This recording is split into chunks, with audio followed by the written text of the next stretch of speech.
So what's your best memory of your dad? Very active. He was head of the lifeguards at Whiting Park for I don't know how many years it was, a few years at least. Mayor Bertzik was at the time the mayor. Uh, he did a lot with Boy Scouts through the Knights of Columbus. They would go on trips to Indiana Dunes and Starved Rock, different places like that. He was a locomotive engineer at Inland Steel. And I know when I would say to my friends in school, they would say, "What does your dad do?" And I said, "He drives a train." And they would say, "That's wonderful." And I said, "Well, I guess he thinks it is. He worked there 42 years, so I guess it was a good job for him." And what's your best memories of your mom? My mom was a seamstress. She learned how to sew from Mr. Durnay uptown. He was a tailor in Whiting. And I remember my mother going to night school through Mr. Durnay to learn tailoring. And as a child, I had my Easter coat at one time my mother made for me. She made my sister's prom dress when she was a senior in high school. She was very, very, well... Fluent. Yes, with sewing.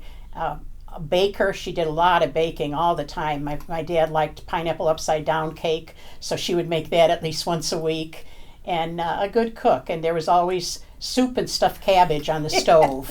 I mean, that was something that we knew every weekend my mom would make for my dad because he loved it. He wasn't a real typical picky eater, so my mom would make that, and I guess it was healthy food because she lived to 102 and he lived to 84 years old. So I guess it was that good. My grandma had a garden in the backyard, so in the summer there was fresh tomatoes and lettuce, and we always had sandwiches all summer long with the lettuce and tomatoes out of the garden.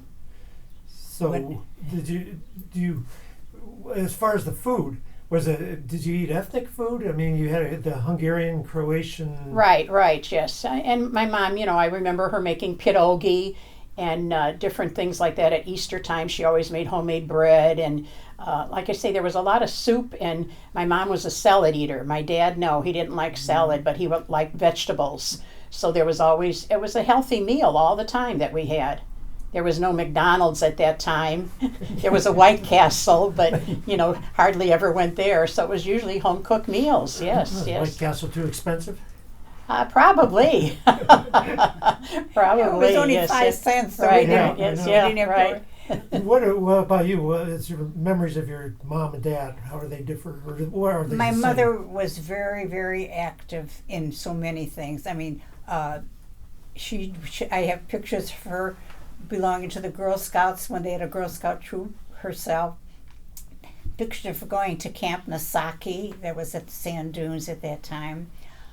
She was a great swimmer, and anything that was free, she was there at, and Whiting Beach was free, so we would walk there.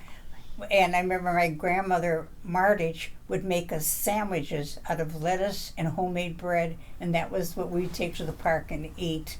And she said, if you want water, go to get to the drinking fountain, that would be your water. And we never thought anything of it. You push the sand off a little bit and you ate the sandwich that she had. My dad, like my sister Judy said, he was also a great athletic person. I mean, there wasn't a sport he didn't like to do and that he didn't get involved in. When he taught swimming at the community center, he had the certificates to teach life saving. And I took a life saving class when I was 16 from my dad. And they call in the instructor from Chicago who would witness everything and make sure that you passed the right way. And my dad was one I had to save with clothes on as he went down in the end of community center pool. And I remember Catherine Yakic standing there and everybody else. Yeah, I'm not going to get your dad up. Well, I pulled him up, but he was pulling me down at the same time. But when my dad played on the baseball team for the Knights of Columbus, he golfed with the mayor. I mean, there wasn't a sport that my dad didn't like to get involved in, and he was quite an outdoor man. Hunted in the wintertime. He'd bring back pheasant that he shot and rabbits, and my mother would say, "Don't forget, spit the BBs out, spit the BBs out. Right. Don't swallow." Right. And we'd push him on the side and be eating the meat. we never thought anything of it. Mhm. You know, Yeah. pheasant and rabbit were just a natural thing in the wintertime that we eat at our house.